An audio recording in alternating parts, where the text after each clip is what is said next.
قطر ہمارا اتحادی ملک ہے۔ اسرائیل قطر پر دوبارہ حملہ نہیں کرے گا۔ حماس نے کہا وہ یرغمالیوں کو گولیوں کے سامنے لا کھڑا کریں گے۔ امریکی صدر ڈونلڈ ٹرمپ کا الزام، مشرق وسطیٰ میں امن کے لیے کام کر رہا ہوں، اس کے لیے مجھے ایوارڈ ملنا چاہیے۔ جمعے کے روز چینی صدر سے بات کروں گا۔ آج میرے حکم پر امریکی فورسز نے وینزویلا میں دوسرا فضائی حملہ کیا۔ کارروائی کے دوران 3 دہشت گرد مارے گئے۔ حملے میں امریکی فوج کا کوئی نقصان نہیں ہوا۔ ڈرگ کارٹیلز امریکہ میں منشیات اسمگل کرنے کی کوشش کر رہے تھے۔ کارٹیلز امریکی قومی سلامتی، خارجہ پالیسی اور مفادات کے لیے خطرہ ہیں۔ امریکی صدر ڈونلڈ ٹرمپ کی وائٹ ہاؤس میں میڈیا سے گفتگو، کہا میمفس میں بدامنی عروج پر ہے، شہروں سے جرائم پیشہ افراد کا خاتمہ کیا جائے گا۔ احتجاج کے نام پر پیشہ ور مظاہرین جلاؤ گھیراؤ میں ملوث ہیں۔ بدامنی کا شکار شہروں میں مرحلہ وار نیشنل گارڈز تعینات کریں گے۔ نیتن یاہو نے اسرائیل کو یونان کی قدیم ریاست سپارٹا سے تشبیہ دے دی۔ اسرائیل کی صورتحال سپارٹا پر جیسی ہے، کہا قطر اور دیگر ممالک نے اسرائیل کو تنہا کر دیا ہے۔ اسرائیل کو نئی اقتصادی حقیقت کے لیے تیار ہونا چاہیے۔ اسلحہ سازی کی صنعت کو آزادانہ اور خود مختار طور پر مضبوط کرنا ہوگا۔ ایران نے ناکہ بندی کر کے اسرائیل کو تباہ کرنے کی کوشش کی۔ بڑا چیلنج انتہا پسند مسلم اقلیتوں کا یورپ کی اسرائیل پالیسی پر اثر و رسوخ ہے۔ مغربی یورپ سے اسرائیل کو چیلنج درپیش ہے۔ امریکہ اور بہت سے ممالک ہمارے ساتھ کھڑے ہیں۔ روایتی اور سوشل میڈیا پر اثر و رسوخ پیدا کرنے کے آپریشنز پر سرمایہ کاری کرنا ہوگی۔ اور نیتن یاہو نے دوحہ پر حملے سے 50 منٹ پہلے ٹرمپ کو آگاہ کر دیا تھا۔ امریکی میڈیا کا دھماکہ خیز انکشافات سامنے آ گیا۔ امریکی میڈیا کے مطابق 3 اسرائیلی حکام نے بتایا کہ اسرائیل نے دوحہ میں حماس کی قیادت پر میزائل حملے کی پیشگی اطلاع امریکہ کو دے دی تھی۔ پہلے معلومات سیاسی سطح پر صدر ٹرمپ تک پہنچائی گئیں۔ اسرائیلی حکام کا کہنا تھا کہ اگر ٹرمپ اس حملے کی مخالفت کرتے تو اسرائیل دوحہ پر حملے کا فیصلہ واپس لے سکتا تھا۔ امریکہ نے صرف دنیا کے سامنے ناراضی کا دکھاوا کیا اور حقیقت حملے کو روکنے کی نیت موجود ہی نہیں تھی۔ اسلامی سربراہان کے ہنگامی اجلاس کا مشترکہ اعلامیہ جاری کر دیا گیا۔ اجلاس کے شرکاء کا قطر کے ساتھ اظہار یکجہتی، جوابی اقدامات کی حمایت کر دی۔ غزہ جنگ رکوانے کے لیے قطر، مصر اور امریکہ کی ثالثی کی کوششوں کی حمایت۔ مسئلہ فلسطین کو حل کیے بغیر منصفانہ امن کا حصول ممکن نہیں ہے۔ مشترکہ اعلامیے کے مطابق اسرائیل کی قطر میں جارحیت خطے کے امن کو تباہ کرتی ہے۔ قطر پر اسرائیل کے بزدلانہ حملے کی شدید الفاظ میں مذمت کرتے ہیں۔ اسرائیلی بزدلانہ حملے سے نمٹنے میں قطر کے مہذب اور دانشمندانہ رویے کو سراہتے ہیں۔ وزیر اعظم شہباز شریف کا قطر کے ساتھ مکمل یکجہتی کا اظہار۔ انہوں نے کہا کہ قطر پر اسرائیلی حملے کی شدید مذمت کرتے ہیں۔ اسرائیل نے ہمارے برادر ملک قطر کی خود مختاری اور سلامتی کی خلاف ورزی کی ہے۔ اسرائیل کا قطر پر حملہ جارحانہ اقدامات کا تسلسل ہے۔ انسانیت کے خلاف جنگی جرائم پر اسرائیل کو کٹہرے میں لانا ہوگا۔ UN میں اسرائیل کی رکنیت معطل کرنے کی تجویز کے حامی ہیں۔ وہ عرب اسلامی ہنگامی سربراہ اجلاس سے خطاب کر رہے تھے۔ آگے بڑھتے ہیں، سیلابی صورتحال پر بات کرتے ہیں۔ ہری پور میں ریلوے روڈ پر برساتی ریلے کی زد میں آ کر وین الٹ کر پل سے نیچے جا گری۔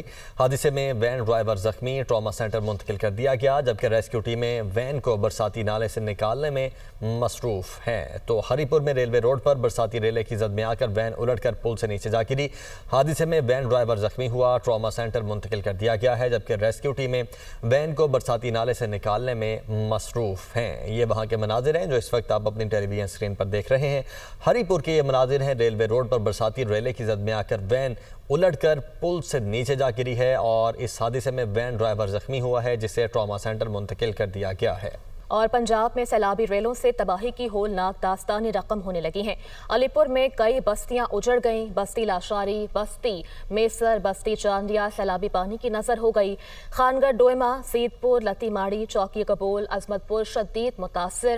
گھلوا دوم، چوکی گبول، مڑی اور دیگر علاقے بھی سیلابی پانی کی لپیٹ میں ہیں، جبکہ اچ شریف اور احمد پور شرقیہ میں سیلاب سے صورتحال ابتر ہو چکی ہے۔ اچ شریف کے 36 موضع جات میں مکانات منہدم ہو گئے ہیں، ہزاروں ایکڑ رقبہ بھی متاثر ہے۔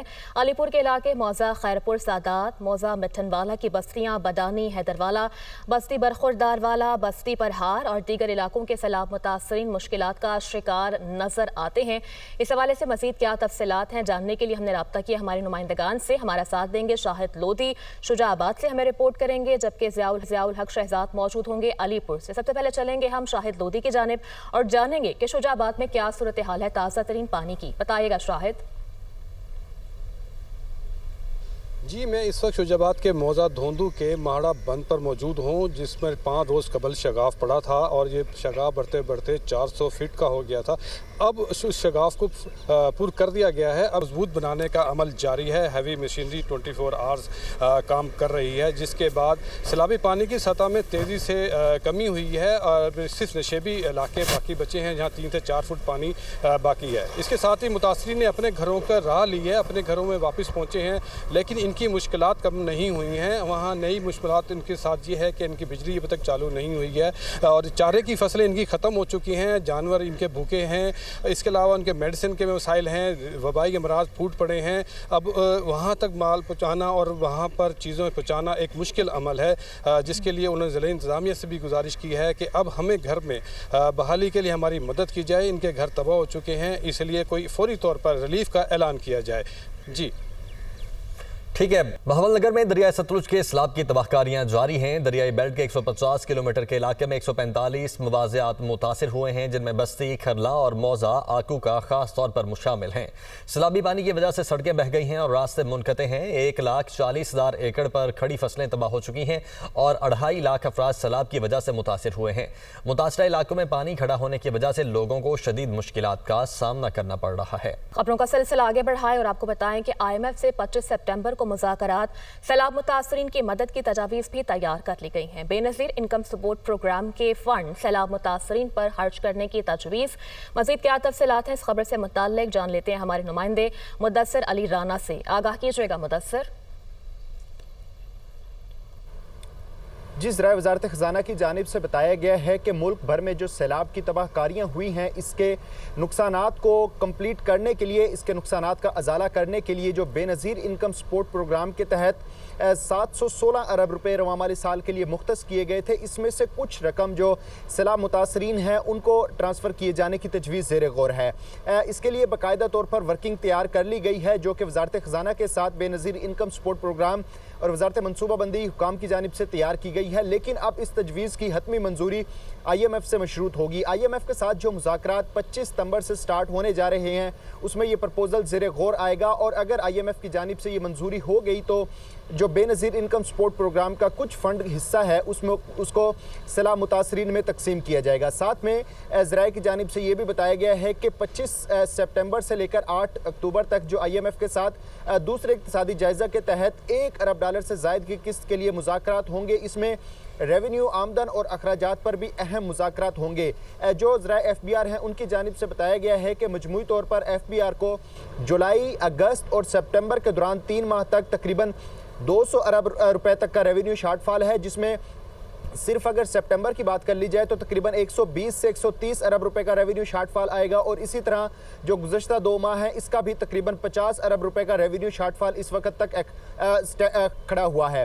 مجموعی طور پر جو 3080 ارب روپے کا ٹارگٹ رکھا گیا تھا، اس کو FBR اچیو نہیں کر سکے گا اور جو ذرائع کی جانب سے بتایا گیا ہے کہ IMF کے ساتھ یہ درخواست، یہ تجویز زیر غور آئے گی کہ جو FBR کا ٹیکس ہدف ہے اس کو کم کیا جائے یا پھر جو ایکسپینڈیچر ہیں، اخراجات ہیں، اس میں کمی لائی جائے، کیونکہ جو پرائمری بیلنس کا سرپلس کا ہدف ہے وہ IMF اس پہ قطعاً طور پر یہ راضی نہیں ہے کہ اس کو کم کیا جائے۔ اب تجویز یہ زیر غور ہے کہ ریونیو آمدن بڑھانے کے اقدامات کیے جائیں، لیکن جو سیلاب کے باعث صورتحال ہے اس میں یہ خدشہ بھی ظاہر کیا جا رہا ہے کہ اہم فصلوں کی گروتھ میں کمی ہوگی، جس کے باعث جو GDP گروتھ کا ہدف رکھا گیا ہے وہ بھی متاثر ہونے کا خدشہ ہے۔ ٹھیک ہے، متاثر ہونے کا خدشہ ظاہر کیا جا رہا ہے۔ مدثر اپڈیٹ کر رہے تھے، بہت شکریہ آپ کا۔ جبکہ دریائے سندھ میں گڈو براج کے مقام سے گزرنے والے سیلابی ریلے نے کشمور کے کچے کے علاقے میں تباہی مچا دی ہے۔ کئی خاندان بے گھر اور سینکڑوں ایکڑ پر کھڑی فصلیں زیر آب آ چکی ہیں۔ متاثرہ خاندان حکومتی امداد کے منتظر ہیں۔ کیا صورتحال ہے، بتا رہے ہیں فرحان قریشی۔ بالکل پنجاب کے بعد سندھ میں بھی تباہ کاریاں شروع ہو چکی ہیں۔ اس وقت گڈو بیراج کے مقام پر سیلابی صورتحال برقرار ہے۔ میں اس وقت موجود ہوں گاؤں جام ساجن واگھوں میں۔ یہاں پر 7 بستیاں موجود تھی جو کہ مکمل طور پر دریا بوز ہو چکی ہیں۔ اس کے علاوہ سینکڑوں ایکڑ پر یہاں پر گنا، کپاس اور چاول کی فصلیں تھیں، وہ بھی بالکل پانی کی لپیٹ میں آ چکی ہیں۔ یہاں کے جو علاقہ مکین ہیں وہ اپنی مدد آپ کے تحت محفوظ مقامات پر منتقل ہو رہے ہیں۔ ان سے جب ہماری بات ہوئی تو ان کا یہی کہنا تھا کہ ہم پرائیویٹ کشتیوں کے ذریعے بھر کر کرائے بھر کر جو ہے محفوظ مقامات کی طرف منتقل ہوئے ہیں۔ اگر بات کی جائے انتظامیہ کی تو انتظامیہ کی جانب سے انہیں فی الحال کسی قسم کی کوئی بھی ریسکیو نہیں کیا جا رہا۔ اس کے علاوہ یہ اس وقت جو یہاں کا دریائے سندھ کا جو حفاظتی بچاؤ بند ہے اس پر یہ کھلے آسمان تلے موجود ہیں۔ یہاں پر ان کے پاس نہ ہی تو سر چھپانے کے لیے ٹینٹ ہے اور میڈیکل کی سہولتیں بھی ان کے پاس نہیں ہیں۔ ان کا یہی مطالبہ تھا کہ ضلع انتظامیہ کو چاہیے کہ فوری طور پر انہیں ٹینٹ اور ادویات فراہم کی جائیں تاکہ جو ہے ان کے بچوں میں جو بیماریاں ہیں وہ کم سے کم ہوں۔ جی سینئر وزیر سندھ شرجیل میمن کا کہنا ہے کہ سندھ حکومت ہنگامی صورتحال میں عوام کو ہر ممکن ریلیف فراہم کرنے کے لیے سرگرم ہے۔ ریلیف آپریشن کے دوران متاثرین کو محفوظ مقامات پر منتقل کیا جا رہا ہے۔ متاثرین کے کھانے پینے، علاج معالجے اور جانوروں کی دیکھ بھال کا بندوبست بھی کیا جا رہا ہے۔ سندھ حکومت عوام کو اکیلا نہیں چھوڑے گی۔ تمام ادارے، ضلع انتظامیہ اور ریسکیو ٹیمز متاثرین کی مدد میں دن رات مصروف عمل ہیں۔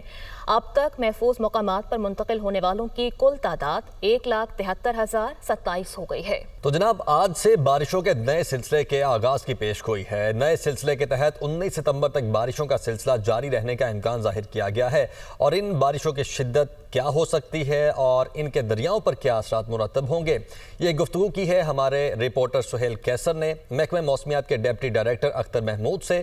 ان سے جانتے ہیں۔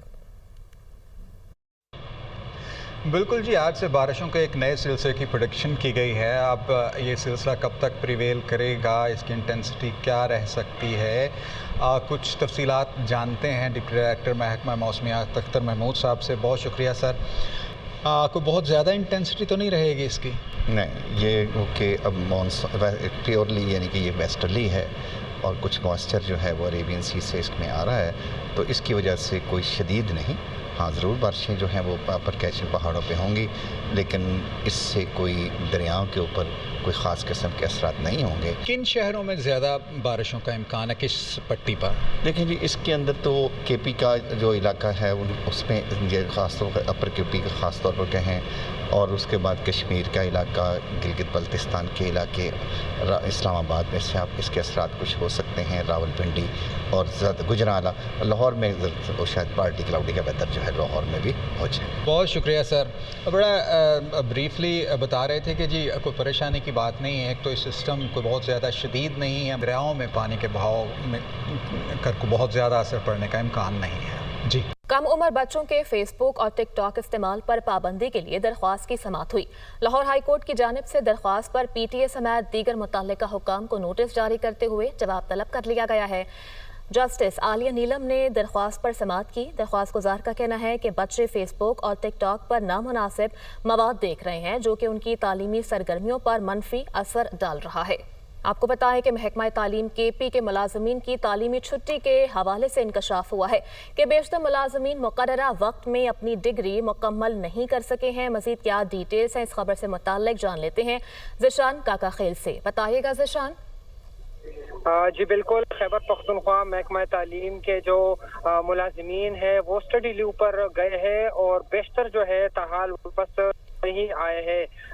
جو دستاویز ہے اس کے مطابق مقررہ وقت تو گزر گیا، لیکن یہ ملازمین جو ہے واپس نہیں آئے ہیں، جس کی وجہ سے نہ صرف تعلیمی جو سلسلہ ہے اس میں مشکلات کا سامنا ہے، بلکہ جو دوسرے ملازمین تعلیم کے لیے بیرون ملک جانا چاہتے ہیں تو ان پر بھی دروازے بند ہو گئے۔ ٹھیک ہے، ذیشان کاکا خیل ہمیں اپڈیٹ کر رہے تھے، بہت شکریہ ذیشان آپ کا۔